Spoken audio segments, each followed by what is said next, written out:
नमस्कार. आपल्या सगळ्यांचे महाराष्ट्र सोशल न्यूज चॅनलमध्ये हार्दिक स्वागत. चला वळूया तर एका नवीन बातमीकडे. आजची बातमी. धुळे शहरातील देवपूर नगावबारी परिसरात अमृत 2 योजनेअंतर्गत उभारण्यात आलेल्या सैनिक कॉलनी जलकुंभाचे लोकार्पण आमदार अनुप अग्रवाल, महापौर मायादेवी परदेसी आणि आयुक्त नितीन कापडणीस यांच्या हस्ते करण्यात आले.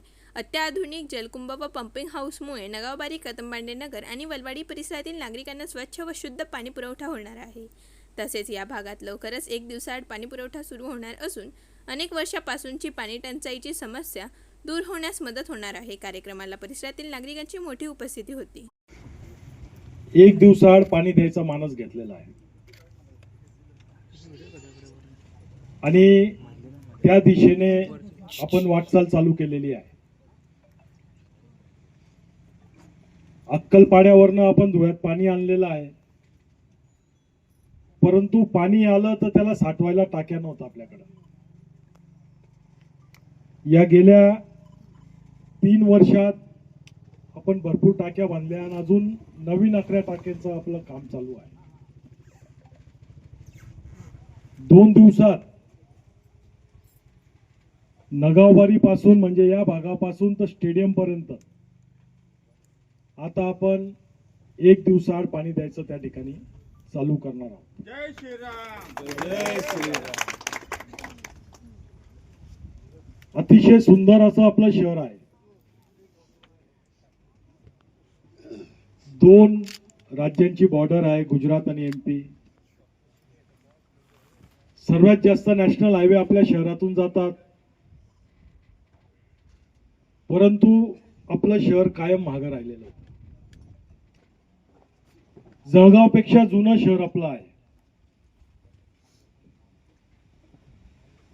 तरी आपल्या पुढे जळगाव गेला आपण मागे राहिलो. नाशिक पुढे चाललं गेला फार आपण मागे राहून गेलो. संभाजीनगर पुढे चाललं गेला आपण मागे राहून गेलो. अतिशय मोठा असा आपला जिल्हा होता, धुळे नंदुरबार एक होता, परंतु नंदुरबार वेगळा झाला, आपला जिल्हा 5 तालुक्याचा राहून गेला. या सर्व गोष्टी जे जुने लोक होते त्यांची काम करायची इच्छा शक्ती, तो जो अभाव या ठिकाणी होता, त्याच्यामुळं आज आपल्याला इतके त्रास या शहराला भोगावे लागत आहेत. अतिक्रमण तोडायचा प्रयत्न केला तर त्याला विरोध करायचा.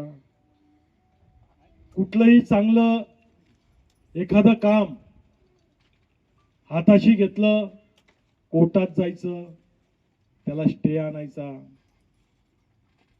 तर या मानसिकतेला जोपर्यंत या शहराचे नागरिक, जे लोक हे करतात, त्यांना निग्लेक्ट करणार नाही, तोपर्यंत या शहराचा विकास या ठिकाणी होणार नाही. 3 लाख 3.25 लाख लिटरची ही टाकी या ठिकाणी आपण बांधलेली. जाताना GTP जवळ अतिशय सुंदर 2 गार्डन आपण बांधलेले आहेत. लाखो लिटर पाण्याचं नासाडा. अरे पण लाखो करोडो रुपयाची जी चांगली कामं चालू आहेत या शहरात, त्याचेही कधी रील बनवा पत्रकार बंधूंनो, तेही जनतेला दाखवा का बघा भूषण द भविष्य, तो इतकं सुंदर काम या ठिकाणी चालू आहे.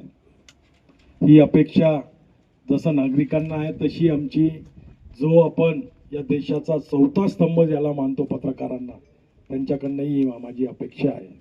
आणि असो, परंतु नागरिकांना आज एकच शब्द या ठिकाणी मी देतो का तुम्ही फार माझ्यावर भरोसा केलेला आहे.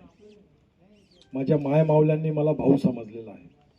माझ्या ज्येष्ठांनी मला आशीर्वाद देऊन भूतो न भविष्यतो या शहरात एवढे मतं आजपर्यंत इतिहासात कोणालाच मिळालं नाही, तेवढ्या मतांनी तुम्ही मला निवडून दिलेला आहे. त्याबद्दल मी तुमचा आभारी तर आहे, परंतु तुमच्या या विश्वासाला मी बिलकुल तडा जाऊ देणार नाही. मी या शहराचा विकास करेल आणि करणारच. बातमी आवडल्यास चॅनलला लाईक व सबस्क्राईब करा व दररोज अशा नवनवीन बातम्या पाहण्यासाठी चॅनलला फॉलो करा. धन्यवाद.